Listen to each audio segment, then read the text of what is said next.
Can you hear me? No, right? This doesn't seem to be. It's on. Hello? Oh, there you go. Yeah. Hi, everyone. Hope you're feeling energized. Grab your coffee, ready for the afternoon session.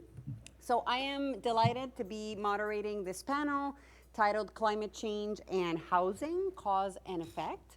So in this panel, we will discuss how the housing sector is a significant driver of climate change. We know that residential buildings, and we've heard this many times in the morning, they account for 20% of all greenhouse gas emissions. And a lot of this housing is extremely energy inefficient, right? And much of it is also located in the poorest neighborhoods. And in addition, if we think about the context of housing, it's almost always in car dependent and transit and places that don't have a lot of transit access.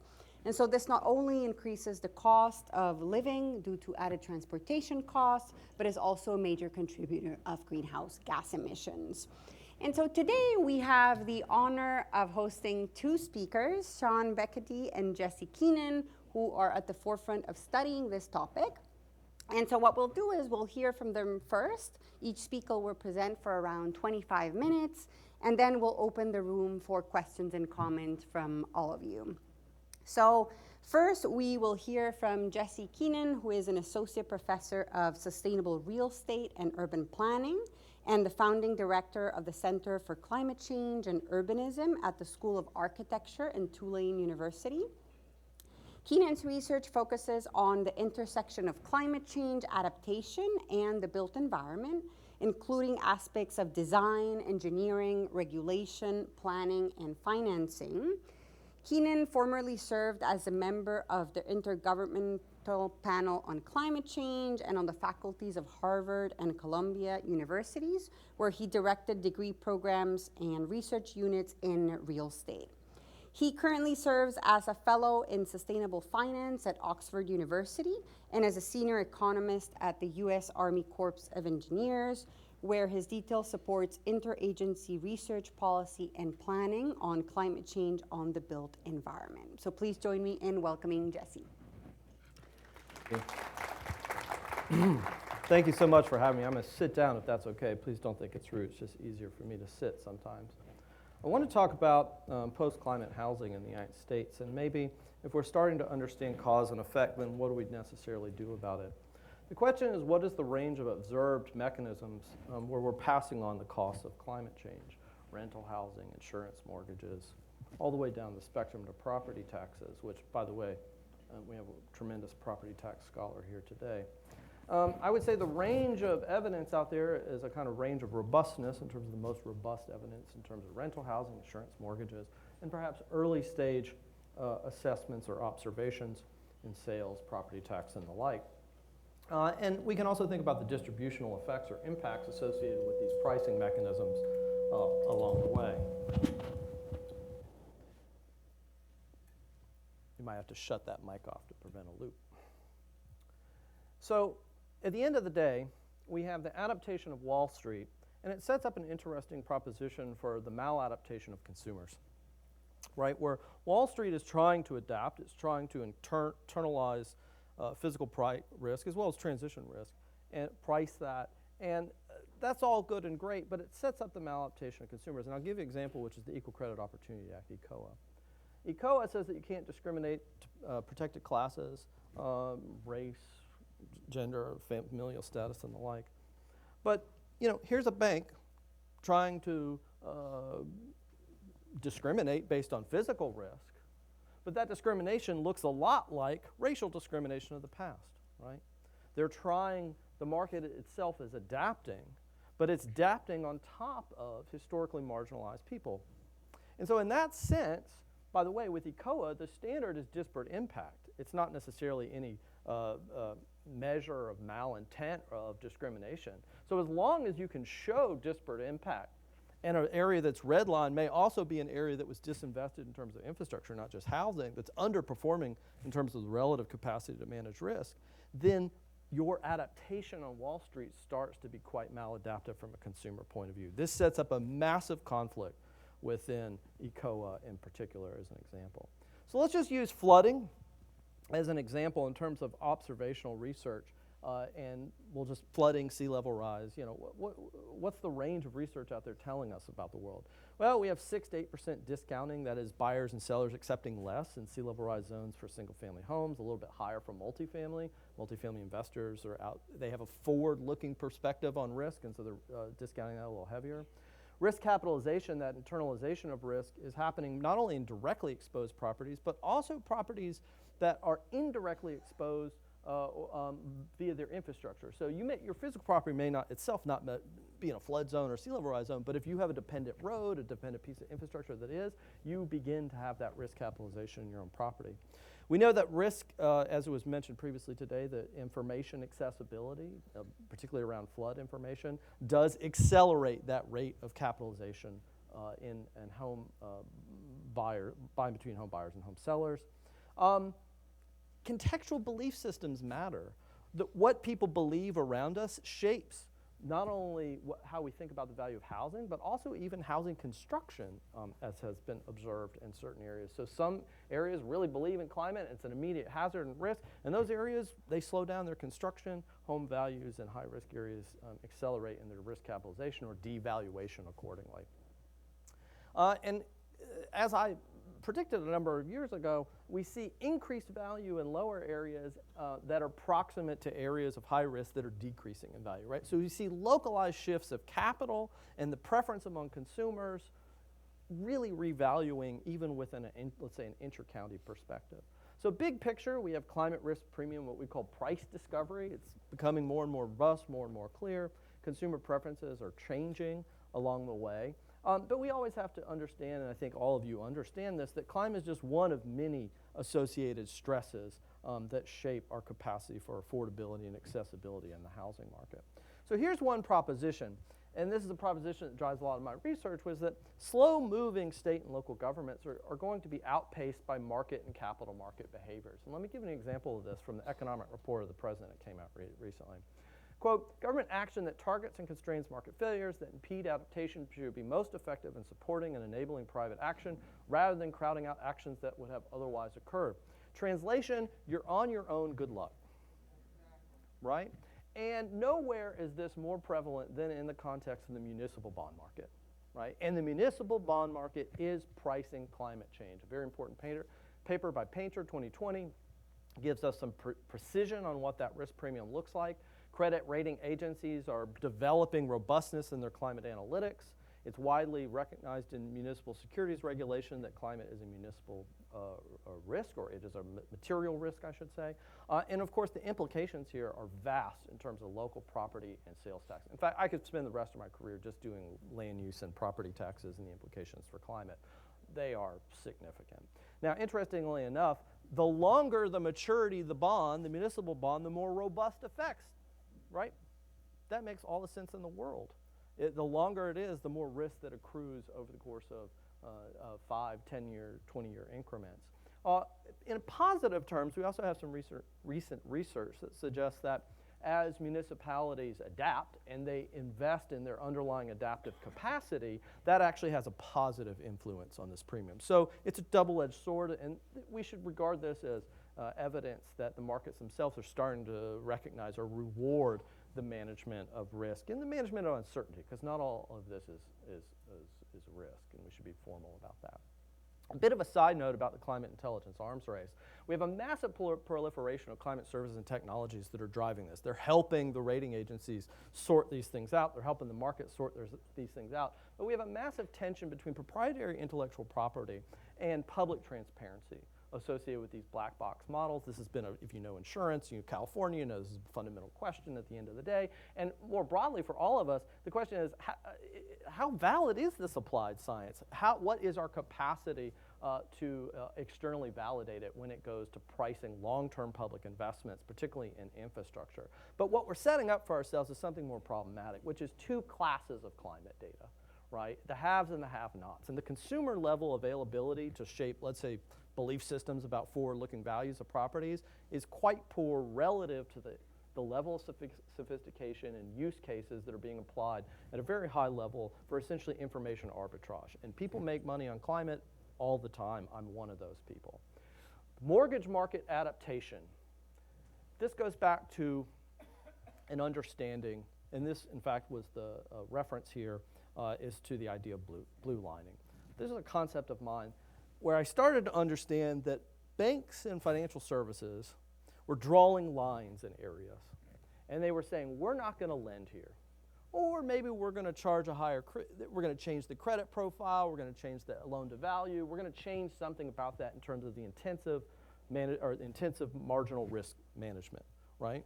And I started to realize that their capacity between the true risk zone and their analytically, what they understood as the risk zone, were arbitrary on some level, rough, coarse, however you want to describe it, but over time, that analytical capacity was becoming more and more precise. We're not there yet on a lot-by-lot basis. We're 5 to 10 years away, I would argue. But over time, we are going to have better coordination and also better regulation. We're going to talk about FHFA here with Sean here in a little bit. If we don't, I'll force you to talk about it. But it is coming, right? The full-scale, institutionalized underwriting or capacity at origination to assess forward-looking climate risk is coming, and it's going to have massive implications for the price, the value of not only the house, the home, the mortgages, and the insurance coming. It is coming, people, I promise you this. Blue lining now is actually being taken on as a consumer advocacy dimension. This is a report coming out from the Green Lining Institute, but there's a lot of really interesting work happening in and around blue lining because people recognize this is a massive problem. Now, in our own research associated with this article that I cited here 2 slides ago, we wanted to look, and this ended up being the first peer-reviewed published evidence of an observed signal in a mortgage market. And what we theorize is that you have big banks and small banks, right? The big national banks, and you have little tiny local savings and loans, thrifts, whatever they are. The smaller the bank, the better soft information that they have about things, right? They don't need a fancy flood report to tell them that that property down the street floods all the time because they drive by it, they know, right? Leading up to 2006, 7, and 8, the smaller banks got out of the subprime market well before some other entities along the way. Why? Because they knew the true collateral value associated with it. So our theory was like, hey, these banks should have better soft information. They should be getting out of the essentially holding mortgages and sea level rise zones on the books and dumping it off to the GSEs. And this is what you get. We don't need to interpret this, but basically the smaller the bank, the more localized their capital structure of that bank, the more likely they are to dump that mortgage onto the secondary market. This is a really, really important phenomenon, and it foretells what is to come with blue lining. Now, from a domestic, so capital and the flow of capital is going to shape demand, right? And it's going to shape demand in a lot of different ways. And I think this is a scholarly symposium, so let's dive into a critique of our own disciplinary basis. Demographers make the argument that people follow fairly predictable patterns. It's about mobility. Much of the movement will actually be inter-county movement. And they're fairly agnostic in terms of international climate migration, right? And that's interesting. And demographers burst deaths, inbound, outbound. I mean, I love demography, but they really haven't taken this on, I think, in the richness that it deserves.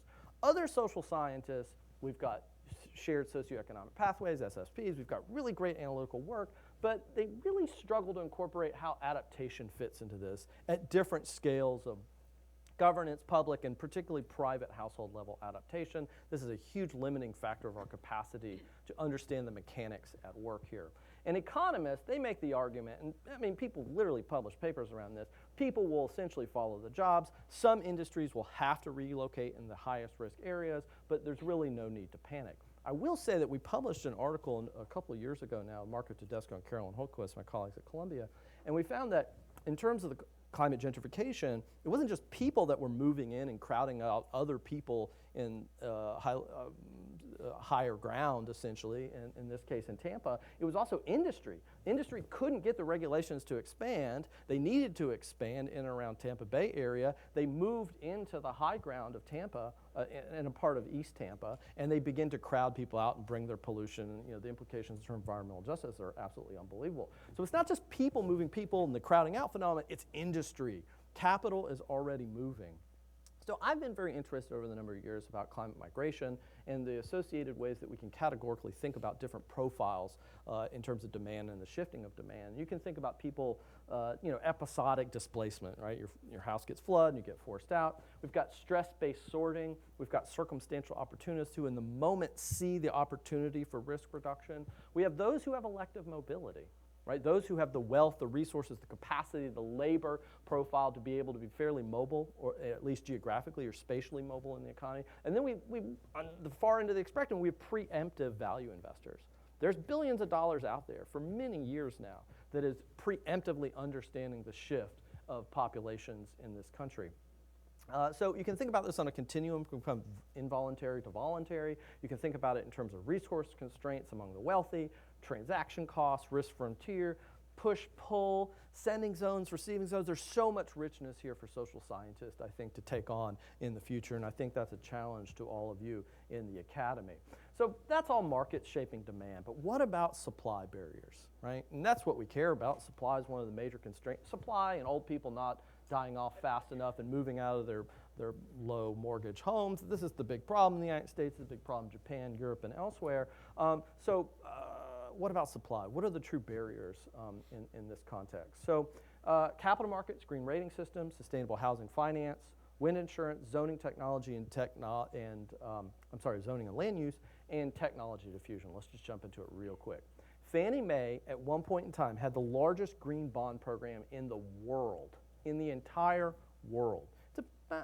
This year, we'll have about $1 trillion of green bonds floated around the world. We are no longer number one in that category, but it was a significant program. Certifications are too costly, and the standard deviation of EUI, the measure of energy performance or energy use intensity, is too great, right? We have a litany of certification systems. Some of them work, some of them don't. Really, at the end of the day, you know what works best? Energy Star. Consistent research at the end of the day, right? So how do we support capital markets? How do we qualitatively or quantitatively rather, determine that we're getting what we're making, the investments that we make, the subsidies that we have ostensibly. Are we really getting energy reduction or decarbonization along the way? I think there's some real opportunities in terms of interest rate subsidy for code compliance, or code plus attainment rather, in terms of energy reduction. But at the end of the day, it all comes down to audits and our capacity to audit. So all the time and energy that we put into certification systems, this is a very controversial point. And I'd love to debate it. I think we can move in the other direction in terms of accounting and auditing. And in many ways, I think we're already getting there. And if we look at the green taxonomy in Europe, I think it's going to help and have some influence here. But we can take the best of both worlds. We can construct our own rating system that I think reduces some cost and uncertainty along the way. All right. How are we going to pay for and amortize the lower return on cost for the higher material and technology costs? Now, sustainability and decarbonization doesn't necessarily have a marginal cost that undermines affordability. This is always the argument at the National Association of Home Builders and others. Costs too much, we've got an affordability crisis, yada, yada, yada, let's not do it. It's really not true, right? The incremental costs, as they scale and have scaled in so many dimensions of various building systems, are truly less than 2%, less than 1%. Labor costs are what matters in our housing production. Supply and material costs, they pay themselves back in many cases almost instantaneously, whether it's through insurance or operational reductions. But we have problems about split incentives, right? So if we have finance subsidies, how are we going to reach the landlord and the tenant, right? How do we not create a subsidy system that just rewards the landlords? How do we have scalable contractor systems and scalable systems that are taking into account all the life cycle assessment that has to go into material selection, decarbonization, EC3? We have a lot of analytical capacity for material selection, but it's not well internalized, particularly within the contracting system itself. That's a huge challenge for AIA contracts, for instance. And then finally, at the end of the day, and I'm really interested in this, how do we subordinate retrofit products, right?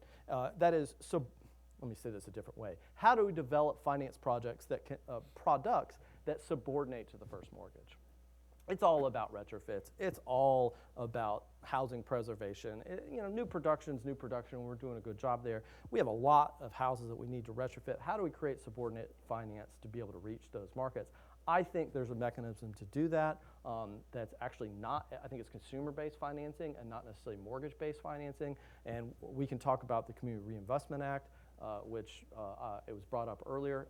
I did put my life on the line to get that pushed through in many ways over the years.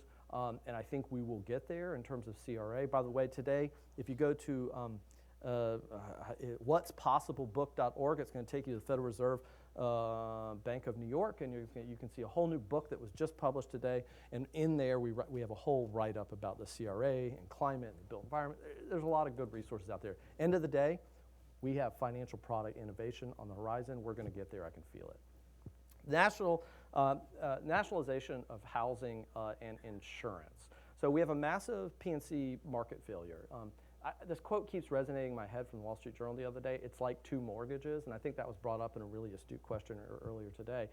We also know that not only is the market failing, but our understanding of the fragility of the market actors themselves in terms of the primary insurance companies is extremely fragile.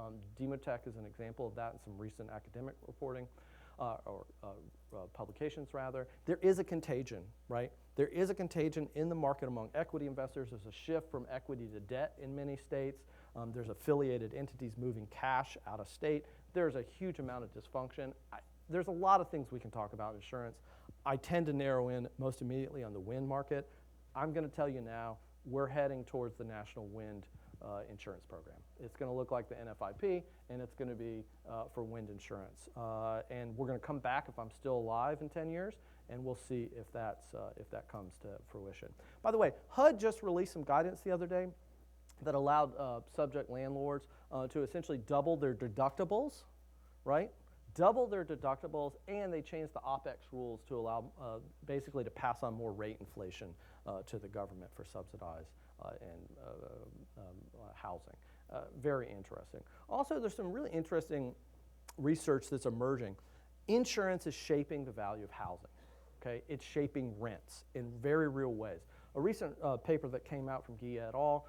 For every $1 increase in annual flood insurance premium, now flood we recognize as its own sort of thing, house values drop between $40 and $250, right? So rate inflation premium rate inflation in the insurance market is no doubt shaping values. It's being passed on in rents. We're going to see more and more research about this. At the end of the day, we talk a lot about how buildings, and this is our opening speaker today nailed this. We talk a lot about how to build houses, but we don't talk about where to build houses. And for both a mitigation point of view, right, building and transportation emissions, but also adaptation in terms of underlying exposures, it's all about where you build in terms of land use. As far as I'm concerned, there's a lot of really good opportunities out there for CO2 zoning, but let's recognize that we're setting up a wicked problem, and it's a land scarcity problem, and it will no doubt challenge the underlying affordability of housing, particularly when we talk about infill development along the way. All right, now, technology. The question is, do we have the technology that we need? Yes and no, really. The last speaker at lunchtime brought up this idea of maturing supply chains and scale and the things like that, but let's just very quickly look at some simple barriers to electrification. Energy codes do it, right? Energy codes, and if you're in a state that incorporates the most up-to-date energy codes, and a lot of states don't, and we can thank a lot of different people for that, they work. But overall, they're actually having significant impact on the market. But if you sort of deconstruct where are we having the most savings, historically, at least in the past several decades? Lighting, right? Switching over to LED, huge, I mean, low-hanging fruit, people, low-hanging fruit. Envelope, the U value, significant impacts in simply just putting more insulation in buildings. And I love this one, air leakage, ACH 50, that's air exchanges per hour at about 50 pascals of pressurization. We're sealing up buildings, right? Now, so some of you may know the public health implications of this. When we seal up buildings, that has a disproportionate impact on people who live in poor quality housing, who don't have adequate HVAC, and therefore in terms of indoor air quality, asthma, VOCs, et cetera, there's an unintended cost here. Winners and losers. It's always about winners and losers, people. But just air leakage alone is somewhere between 60 and 39% reduction in baseline energy. But at what cost in terms of public health and the distributional? We can debate that, we can talk about that. A lot of our energy reduction to date has actually just been in plug load energy efficiency, right? Energy Star, those washer and dryers that we buy, the dishwashers use an enormous amount of energy. They're getting better and better, and a lot of our energy efficiency is actually being driven by appliances. But we've reached sort of peak, right? We can only put up so much insulation. We can change so many light bulbs, et cetera, et cetera. To get to where we need to go, we're going to need some measure of advanced technologies as well as some localized generation. We can debate that in community solar and ad nauseum, and that's all important. But let's just hone in on one fundamental barrier to all of this. The fact that our demand factor as we electrify in the built environment is going to exceed our capacity. Most older homes in this country are between 100 and 150 amps. New homes really need to be between 200 and 300 amps, right? Our box, the electrical box down in the basement. So one recent estimate is that about 48 million homes are going to have to spend about $100 billion to essentially upgrade their panels, just to fully electrify, get those heat pumps and everything, plug in our EVs, the whole thing we need. It's an enormous investment, and it's not rocket science. It's pretty straightforward. So let me leave you with a moment of optimism and pessimism. And this is looking forward. The optimism is that the embodied energy of an asset and the capacity to store and create and essentially leverage buildings as conduits of energy are going to fundamentally change the economics of housing. We're going to move from a two-dimensional orientation of value to a four-dimensional orientation of value, even in conditioned volumetric space, right? The fluid capacity of economy, money, and energy are going to intersect. IoT has trained us to run our homes like machines, and that is going to work to offset the imputed rent costs of owning a home. There's tremendous capacity to manage energy and produce and essentially offset some significant costs in our homes. Huge opportunities. But here's the downside. The downside is going to challenge secured lending systems. It's going to move us to higher upfront costs for the technologies themselves if we go in this direction. And that's going to, if we all buy iPhone houses, and they're coming, by the way, as we get into our iPhone homes, it disconnects us from the land and the equity accrual, and it puts us in a category where we're just paying off the technology. That's why they don't want you to buy the iPhone or some phone outright. They want you to get on a plan to pay it off, right? They make it very difficult to buy. It's the same proposition in housing and the same proposition with environmental technology. So we begin to have a disconnect, and that disconnect, of course, undermines our capacity for long-term tax-efficient appreciation, and we begin to move wealth away from the private and public dimensions in the built environment to something that is accrued to private equity only. This is a very dangerous, slippery slope that we're on as it relates to technology, energy storage. So I think we have to balance the optimistic and pessimistic aspects moving forward. So big picture conclusions, the market's moving faster than consumers can adapt. The adaptation of markets sets up a nasty conflict with the maladaptation of households and consumers. Think about ECOA, Equal Credit Opportunity Act, along the way. There is a new geography of climate risk that's going to shape behavior, sorting, value, social welfare along the way. Indeed, there are huge opportunities for co-benefits, but I think what we have in front of us is an opportunity for some policy, and maybe I would even argue financial innovation along the way. So thank you very much for having me today, and good luck to everybody.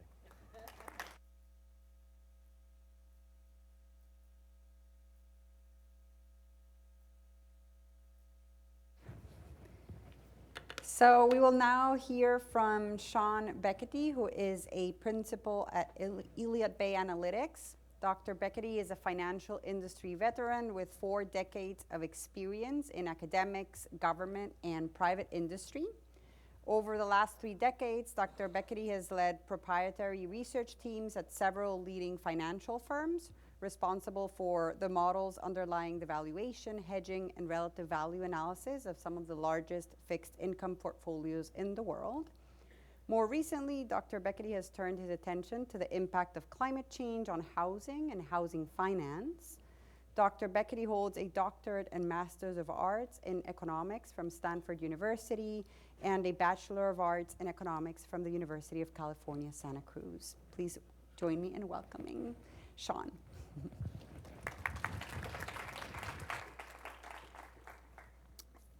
Thank you. I'm on. So, as you could tell maybe from that introduction, I've spent a lot of time working in financial markets, like the last 30 years.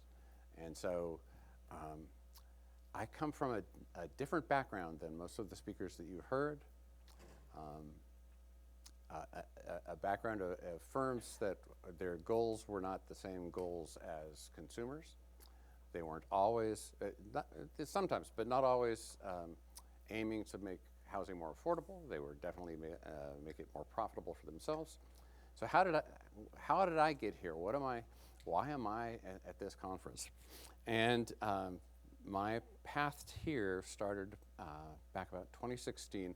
I was taking a 2-year vacation from running mortgage research and modeling at the firm that I was at. And I was chief economist at Freddie Mac.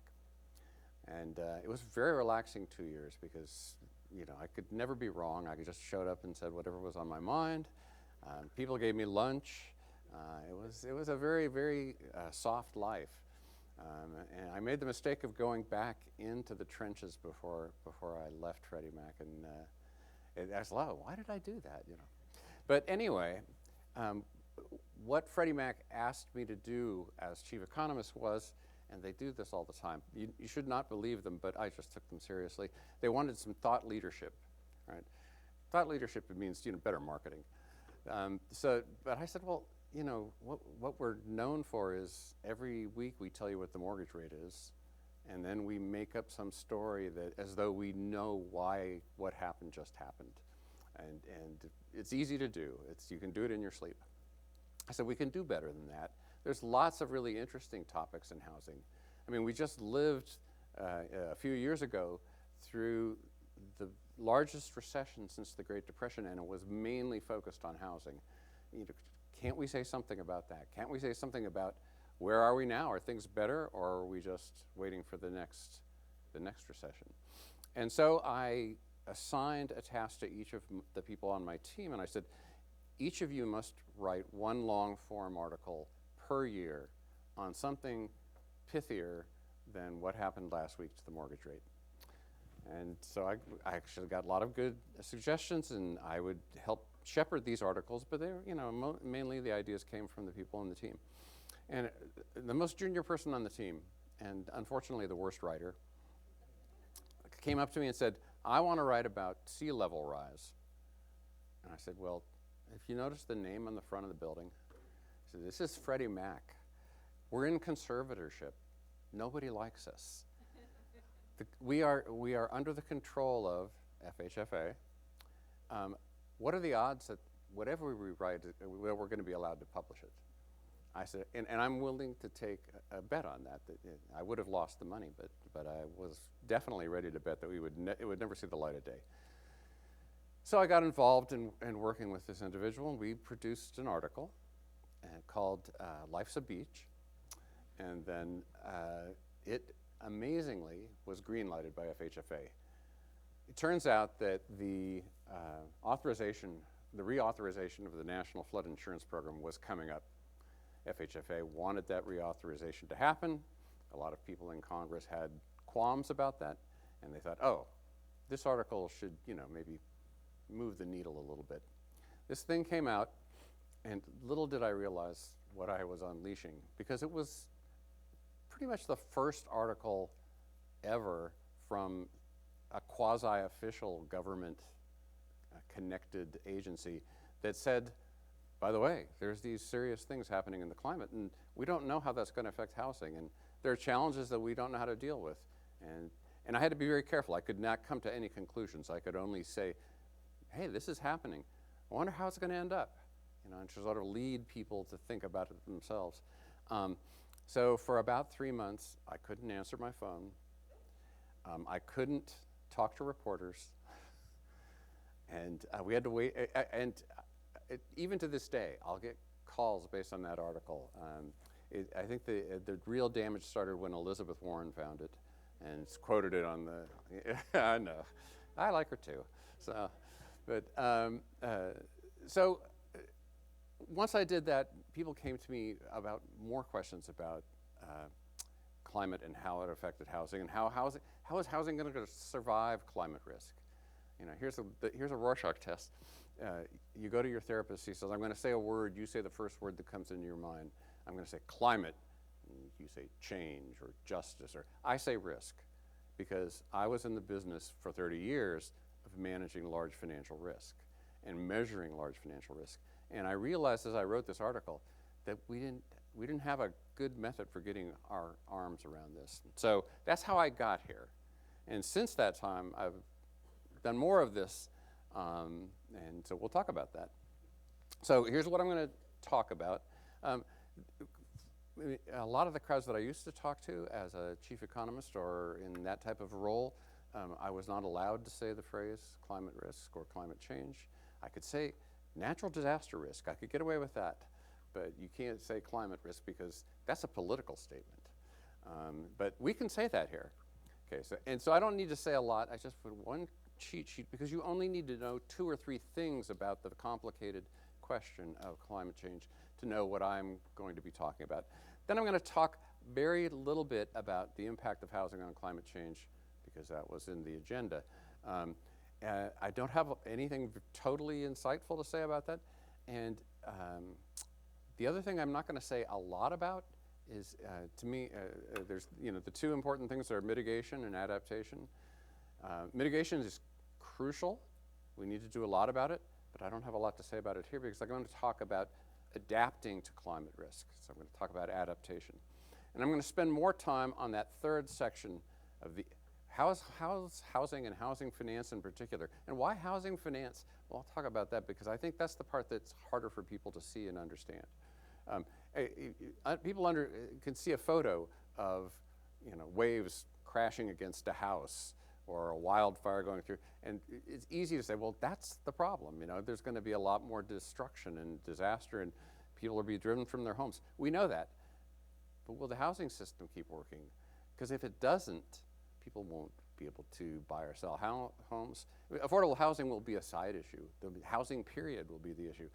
If you think back to 2007 and 2008, I mean, having been there, sort of at ground zero, this is not a small question. Okay.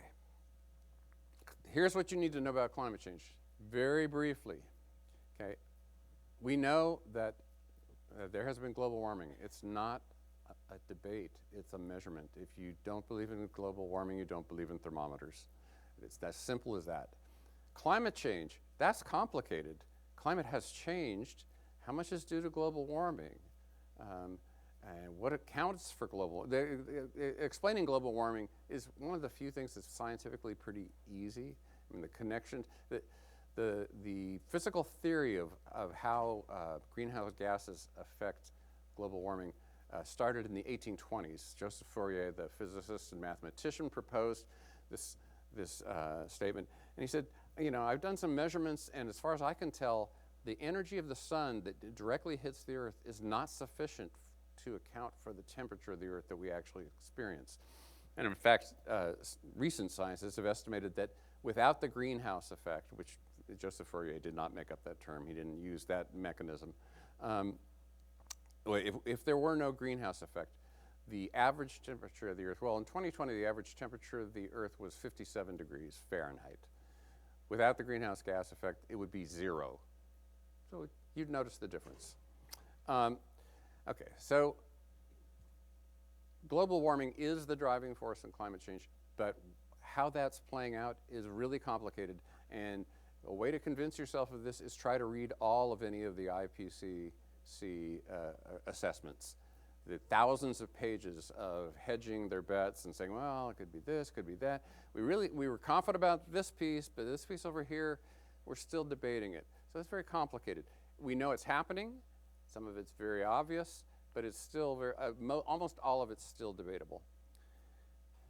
Third, the international community, and you've heard this before, has made a lot of really nice commitments, none of which they are even remotely close to living up to. And you know, if any of you are betting people, I'm willing to make a strong bet on what the future looks like there.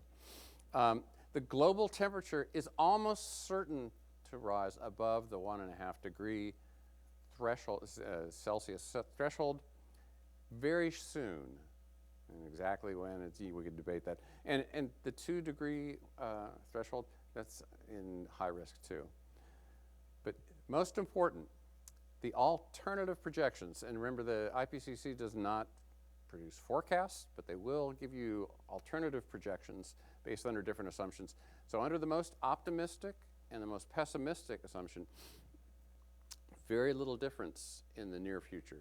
So between here, you know, it just starts to stretch out, broaden out a little bit when you get to about 2050. So the way you can think about it, if you want to simplify it, is what's going to happen between now and 2050 is baked in. Figure out how you're going to live with it, because you are going to live with it. Okay. It doesn't mean, by the way, give up, don't mitigate. No, mitigation is very important. If you have grandchildren, like I do, mitigation is crucial. Okay. Now, very quickly, does housing contribute to climate change? Well, of course. Lots of things that we do when we build houses or build communities or live in houses increase the carbon content of the air. There's nothing you can do about it. Construction materials are notorious. Concrete is a real, you know, it's on the blacklist. Even though a lot of people have argued, oh, well, we could embed carbon in concrete and bury it in the ground and it wouldn't be, that's very controversial. There's a table here. Why is this table here? Well, one, you might be interested in what they thought about the contributions of different sources to the greenhouse gas emissions. When you see tables like this, okay, take the rough numbers as like, okay, that's useful information. You could find 5 more tables like this by equally authoritative sources, and the numbers will all be different. I was looking, as I prepared these notes, for what are the official categories of risk that are defined by the OCC, the group that regulates most of the banks. And the interesting thing is, when you look for it, you find different numbers.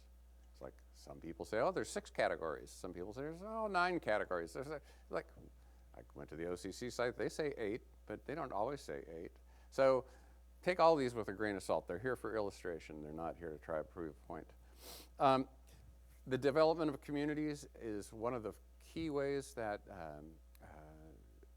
housing contributes to climate change, because we pave over areas, we pour a lot of concrete, a lot of hardscape, we don't produce swales or other reservoirs, or we don't find ways to divert the water. We do less of that now than we used to. We do it better in areas where people pay more. And then the operation of houses, and I use myself as the poster child for a bad example of a house. Everything in my house is run on natural gas. It's an old house. Things are leaky. I have a list of major machines in my house, like furnaces, water heaters, that all need to be replaced with a different type of technology. But for now, I've got the most horrible choices.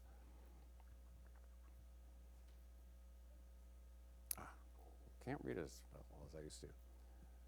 Okay, so we're going to adapt to climate change. One of the things that you may be familiar with is there's a statement that the National Institute of Building Sciences put out about 4 or 5 years ago.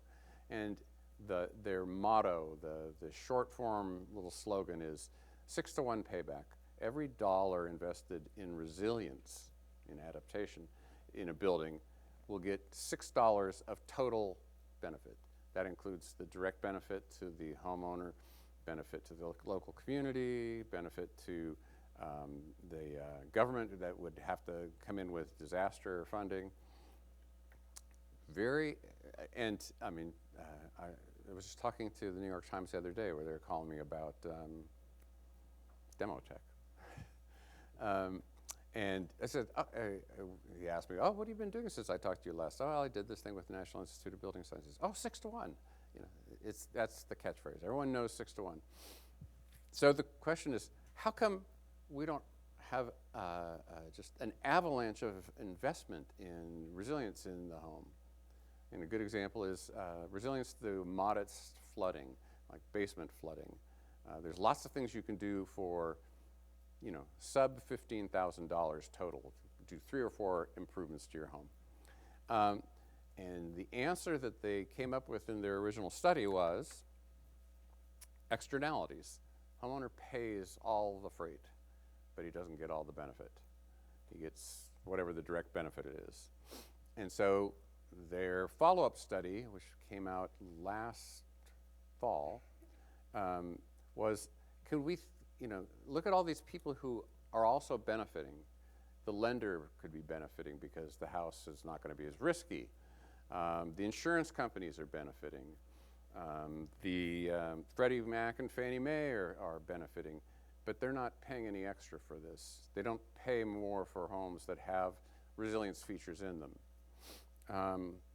Why aren't builders putting these in? They should be worth something. And so they started this study, and I was part of this study, to come up with ways to have these co-beneficiaries, these people who were enjoying the benefits but not paying anything, offer some incentives to homeowners to help them increase the investment in these resilience features. Okay, so as an economist, I immediately started picking this idea apart. I was not the most popular person on the team. So I was the one economist in a room full of engineers and insurance people. So there's a marriage made in heaven. But so I said 6-1. Who, how blind do you have to be to pass up a 600% return? And I can understand if you say, well, but this household is not affluent enough for even $10,000 or $5,000. That's a big expenditure. Okay, that's a really important part of the problem. But what about all these people that easily afford that? That's far less than they pay on vacation. So why aren't they saying, yeah, I could get a 600% return? Okay, well, we know that some of it goes away in externalities. I thought, okay, imagine that half of it goes away in externalities. You're already down to, what, a 300% return? If I offered you a 300% return on a CD, would you take it? I would. No? Yeah, 300%.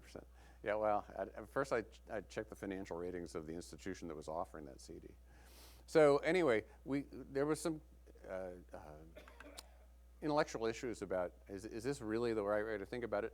But I thought, okay, let's forget whether or not the math is exactly correct. That's not really the crucial part. The crucial part is, I do believe that we're underinvesting in resilience. And I believe that we're underinvesting in resilience for a lot of different reasons. So how could we incent it? Well, their notion was, well, we'll get these other people to kick some money in and make it better. I thought, how are you going to coordinate this? How are you going to say, well, you get $50 from your bank, you get $10 from your insurance company? It's very complicated. But I actually had focus groups with all these different industry groups. I talked to lenders. I talked to insurers. I talked to builders, and most of these groups multiple times. I talked to people at the GSEs, many of whom I'd worked with before. And I'd say, what about this? What about that? What about? And it turns out that there's, and then I also analyzed who really has an incentive to do this. So the thing that the National Institute of Building Sciences was really hot on, can we get lenders to give people a discount on the mortgage rate? So I thought, okay, your classic mistake. Is the lender actually holding onto the loan or not?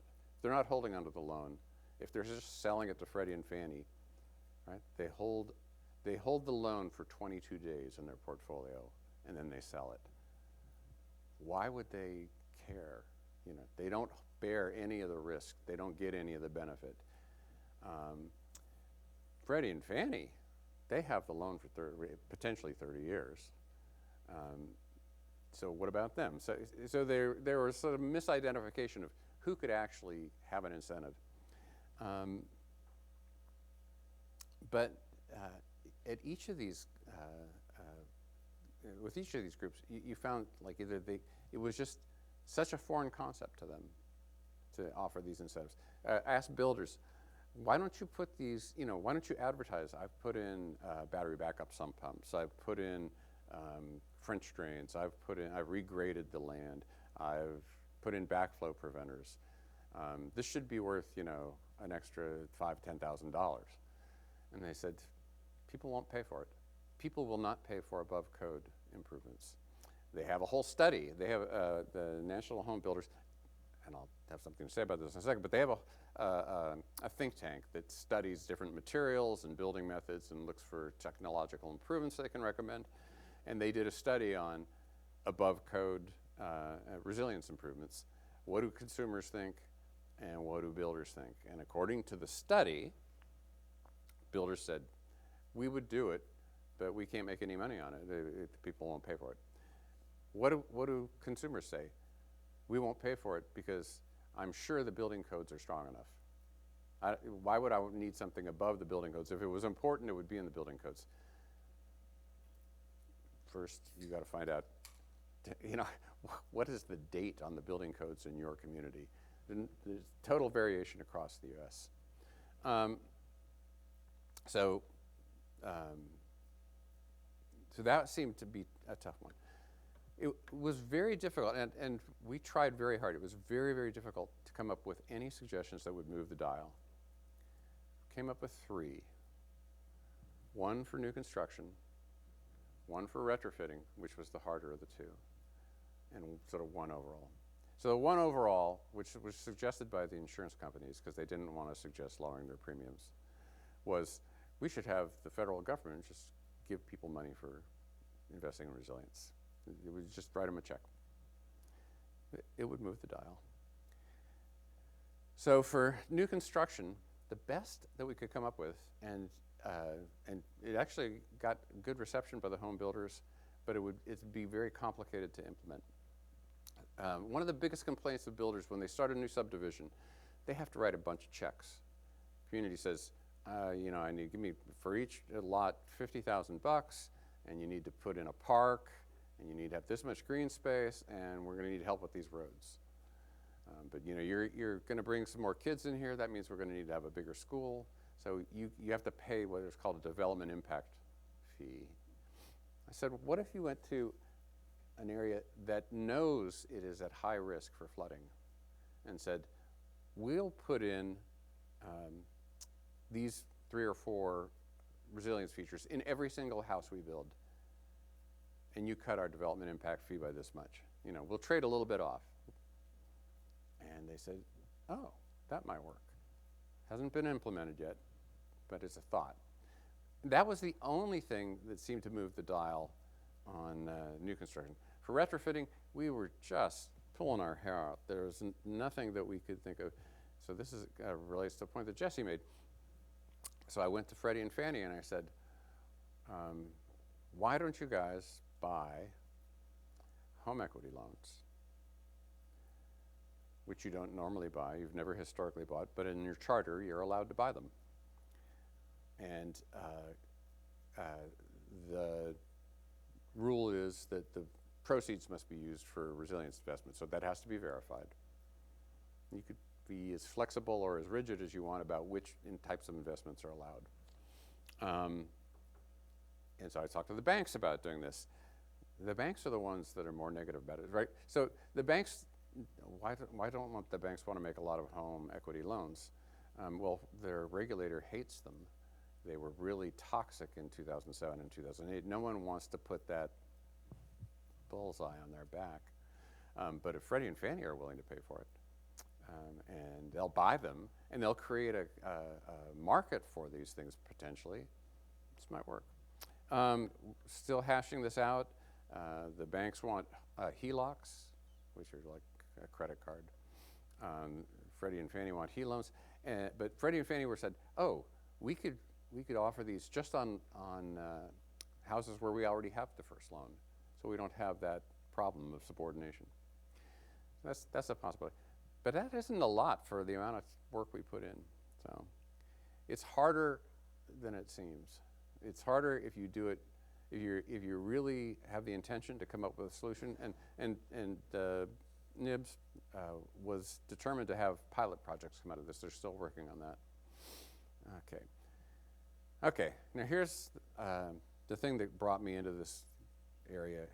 How do you figure out what your climate risk is if you are, say Freddie, so you have a loan for 30 years potentially, or for some unlimited amount of time until the borrower pays it off or defaults. How do you measure your risk? Well, there was an international body, TCFD rather, that came up with some rules. Oh, we'll have risks, the physical risks, the buildings go bad, chronic risks, and acute risks, and then we'll have some transition risks of like, well, you have to change your business because you have to become lower carbon emitter. I'm not crazy about that because it doesn't really speak to housing. So I made a list of what I thought the risks were. Mortgage default risk. We know that if people have inadequate insurance or insurance where the insurer doesn't pay off and they suffer a natural disaster, default rates go up. If they are insured, prepayments go up. I'm not going to talk about why prepayments is a risk. You might think of it as a positive. Hey, you got your money back. But from the investor's point of view, prepayments are very toxic.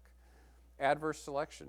And I think Jesse mentioned this, where he talked specifically about smaller local lenders all of a sudden dumping loans onto Freddie and Fannie because they can and they didn't want the risk anymore.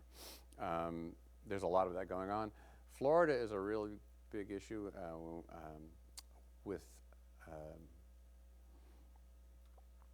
the insurance issue, where this one particular ratings agency is being accused of giving very benign views of weak insurers.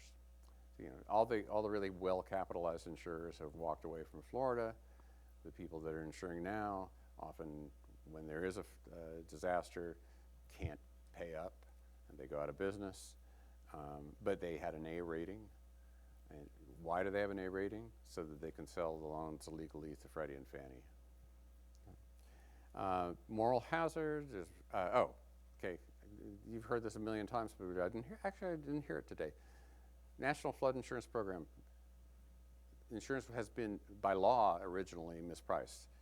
Risk rating 2 is supposed to slowly cure that, but over a long period of years. Maybe it will. But there were 2 goals of NFIP. Provide some level of insurance in flood risk areas where that was hard to get. And also discourage people from building on the floodplain.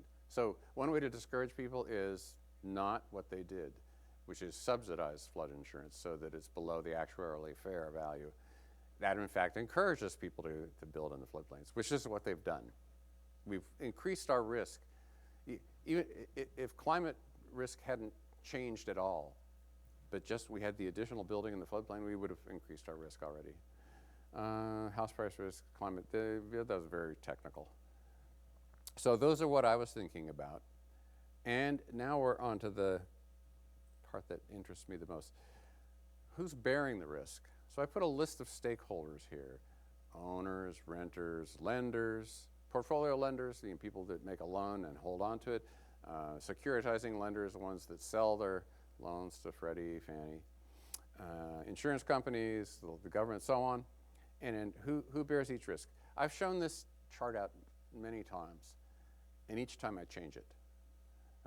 Because, it's not an exact science. These risks can kind of creep around and move. A couple of things that people might ask is, how come there's no physical risk, residential property damage to Freddie and Fannie? When I wrote Life's a Beach, I went over to our single family group and said, how come you guys aren't worried about this stuff? You have loans in Miami-Dade. You have loans down in New Orleans. They said, insurance takes care of it. These are all insured. We have, Katrina, we had minimal risks. That's less true now. But the point is, there's this very complicated pattern of risks hitting a complicated pattern of stakeholders. Why do we care? Because the system doesn't work unless all these people can smoothly transact to make housing possible. The housing finance system is a system for buying and selling risk. When you talk to an elementary school class, you say, oh, well, your mommy and daddy went down to the bank and said, we'd like to buy a house because we're going to have children. It's like, and they gave us a loan. And then if you go down to the bank, you know, the deed is in the vault. None of this is true. Like that's, and when it was true, your mommy and daddy couldn't have gotten a loan. It was much tighter than that. We had a much lower rate of home ownership. We have a very complicated financial mortgage finance system in the U.S., unlike any place else on the globe. And when pieces break, it stops working. Think back to 07, 08. It stopped working for a while. And for arcane reasons. One arcane reason, for a while, it stopped working. You know, people buy and sell these loans, and you know, you sell the servicing rights, you sell the ownership of the loan. People have these portfolios are moving around. How do you keep track of it? Do you physically carry the deed over? No, for thousands of loans. There's a book entry system, just like there is from the securities world. And it was a company called MERS, which has changed its name. And at the time, people said, oh, this has been working great, you know. Nobody knows about it. I mean, nobody who isn't in the business, and I had been in the business for 25 years, and I had never heard of it. And I said, oh, but by the way, you know, people are now challenging its legality. It's not clear that the title has ever passed legally. It's like, oh, this could be a problem. So where, okay, I'm not going to talk about this. Mispricing, you should all know about. Let's talk about insurance for a second. Insurance is the canary in the coal mine here. This is the part that's closest to breaking now. So we're talking about systemic risk. If one of the nodes in this system for passing risk around breaks, then it doesn't get passed around. The system freezes up. In Florida, California, Louisiana, we see that it's under high stress. So it hasn't broken in the sense that it's all come to a grinding halt and nothing is happening. It's broken in the sense that high-quality insurance companies, for example, have left Florida. The insurance companies that are operating now often can't back up their claims-paying ability. They're being potentially, been alleged, misrated so that they can sneak those loans into Freddie and Fannie. That means when they go bad, the taxpayers will pay for it. Okay, this is not a good outcome. So this is the systemic risk. This is the first place that things go wrong. How can we evaluate that? And so, yeah, I did that, okay. The last thing I want to say is I was in the position of building models to evaluate various types of risk on our mortgage portfolios of a couple $1 trillion at Freddie, about double that at Fannie. And one of the questions I wanted to answer is, how do I change my models for climate risk? It's a risk that I currently don't take account of. This is something the regulator's asking as well. It's like, Freddie and Fannie, how are you accounting for this risk? Something the SEC is now asking all these listed companies. How are you accounting for this? And so I said, how would I change a mortgage model that currently models these risks? And the answer is almost no way to do it. Normally you build these models and you tune them based on data over decades of how often do people default? What kind of indicators do you get of default that you can legally look at, right? There's some that you can't look at. So you don't have a historical record like that. So you need to, and I've been advising companies on how to do this, and everyone's been stuck in the mud on this. There's only one way to do this, and this is the way they're doing it in Europe, and this is the way they're going to do it here, I'm predicting. It's like scenario analysis. So when in 07, 08, and everyone was afraid that the entire banking system in the world was going to fail, what did we do? We introduced stress tests, which is a form of a scenario analysis. If this bad thing happens, will your bank survive? So you had to pencil out, okay, here's why I think if it's this bad, I'll survive, this bad, I'll survive, this bad, I won't survive, I'll run out of capital. We're doing the same thing for climate risk. I'm going to say, if you know, we have twice as many $50 billion natural disasters, how's that going to affect your book? And you're going to guess because you don't know for sure. That's how it starts. And then as time goes on, we'll refine that a little better. But this is really primitive. It's in the first stages. And so when it's one of the reasons why when you ask companies, oh, why don't you do this, or why don't you price things this way, they're very reluctant because they don't know the answer. So on that happy note, I'll leave you.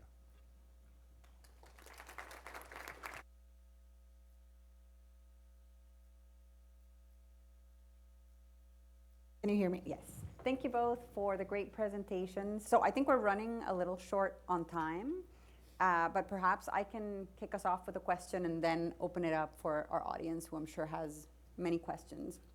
So I know both of you today mostly focused on the US, but we know that with sort of increased climate risk, it's projected to affect many vulnerable populations, and in particular in developing countries. And so I was curious to hear your thoughts on whether you have, you know, some development or trends that make you optimistic about the capacity of cities, perhaps in South America or in Africa, to adapt to some of these climate risks. Yeah, there's a lot of different ways to respond to that, and there's been a lot of different approaches to understand that.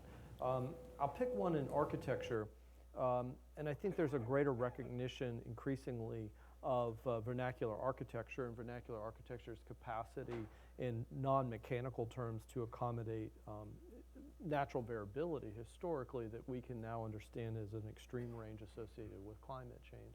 And what I mean by that is that there is experience and the cultivation of generations of knowledge and material knowledge that's often outside the bounds of the fossil fuel industry, et cetera, that is an affront to mass production on some level, that is a viable body of knowledge that can help scale housing for a lot of different people. And I think that that's a recognition. Infonavit in Mexico, right? And others around the world, I think, have tried to understand that and translate what we have known for quite literally millennia of material, right? And just dealing with natural variability alone. So there's a million and one ways to talk about that, but I think from a physical perspective, we just have a lot to learn and continue to learn. And I think that even translates domestically here in the United States, for that matter.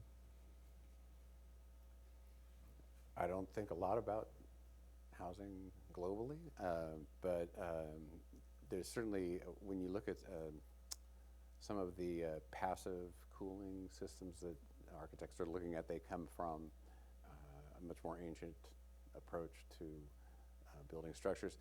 When I think about climate change globally, I think more about food security issues, because those I think are going to be hitting us in the face pretty soon. One addendum to my comment. The single greatest thing that we can do to decarbonize housing in the world, measured by gigatons of carbon equivalency, it's not insulation or technology or anything. The single greatest thing by a factor of like 100 or something, it's enormous, is changing how we cook and cooking fuels, right? And there's a lot of movement in terms of electrification of cooking that's happening all across the world. And that's moving very, very quickly, and that will yield tremendous benefits for the decarbonization of housing globally. Thank you.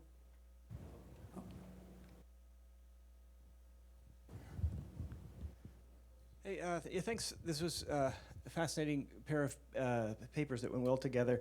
One of the things I noticed is in almost every panel and presentation, the topic of insurance has come up in one way or another, and I'm hearing a couple of different perspectives on it. On the one hand, I'm hearing, gee, it's getting expensive. It's raising the cost of people buying their homes, maybe leading to some people being unable to buy homes because they can afford the mortgage but not the insurance. I'm hearing stories of insurance companies after making loads of money in some market then pick up and leave it high and dry.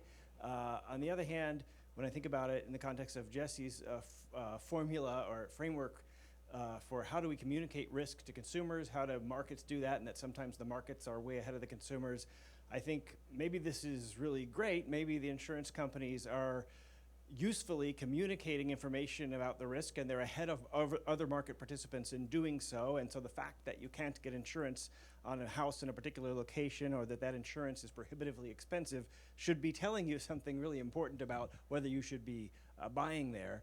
And so at the same time, I hear people trying to think about how do we make insurance more accessible and affordable. So I guess I'm curious your perspective, either one or both of you, on is insurance part of the problem or is it part of the solution?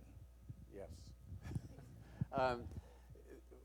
There's two pieces of the puzzle that we didn't spend a lot of time on.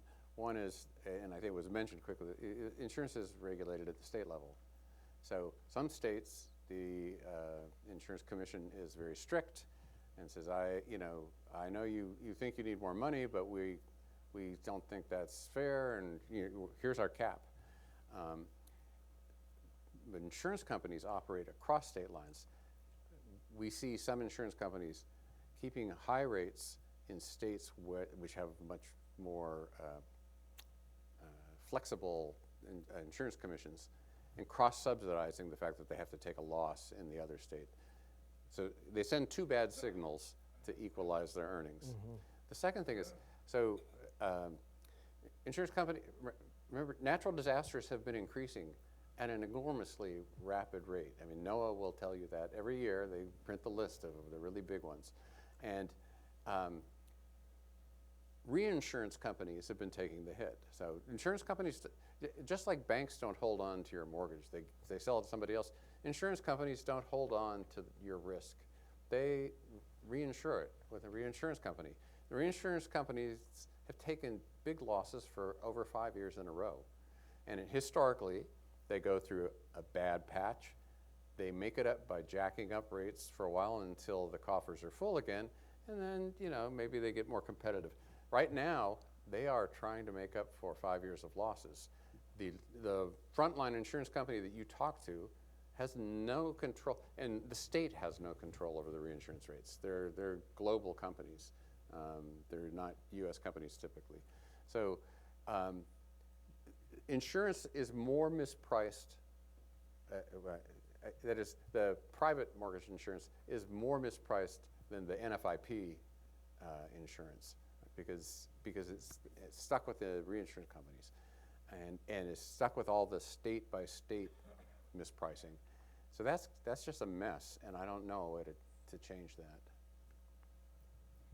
Yeah, like you said, all the actions in the reinsurance market, your question assumes on some level that the insurance companies are more or less playing fair, but the cross-subsidization by and between states within their own product categories, as states have uneven levels of regulation, is what shapes the flow and cost and ultimately pricing for consumers. There's a lot of states that actually don't even regulate insurance. So, and a number of states have deregulated insurance, and there's a tension between competitiveness in the market and essentially Louisiana gives insurance companies money to take insurers off their take insured policies off their insurer of last resort at the state level. So they're literally just giving money away to people, and then they take in their premiums, and then they move a lot of that capital out of state. So when a big storm happens, they're undercapitalized more or less. They haven't looked at their reinsurance. They're not tracking their reinsurance coverage as they should be. So there's a failure at every level of state regulation, and in theory, this is why you would need, pursuant to the Commerce Clause, some measure of federal regulation of this, but that's a long way off, if ever. Probably never. Mr. Kreisman. Only sad news. Okay, Sean, to the point you were making, I have a home in Florida, an expensive home with top-notch insurance. First year, I cannot get hurricane insurance. They just dropped it. Many people in the area are taking no insurance on wind damage. If you have a mortgage, of course, your lender could be in difficulty because they're going to have to eat that loss. Many of the homes certainly have large mortgages on them, and most of the time, people who have those large mortgages could never pay them back themselves. Whereas in California, where you have a lot of risk, climate and otherwise, if you hold a purchase money mortgage based on a deed of trust, which is allows the lender to foreclose without going through judicial process, you're not responsible for the mortgage. They'll relieve you of any obligation on the mortgage unless you refinance. If you refinance, you're subject to the entire debt that you may have on your mortgage. So there's differences in the different states and how the risk falls. But in general, the best insurance companies are looking to de-risk their portfolios in some of these bad states.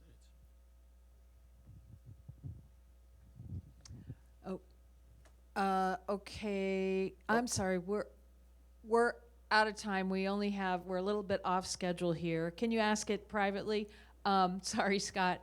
We'll see you back here in 10 minutes for our final panel of the day. Thank you. And thank our panelists. And Ari.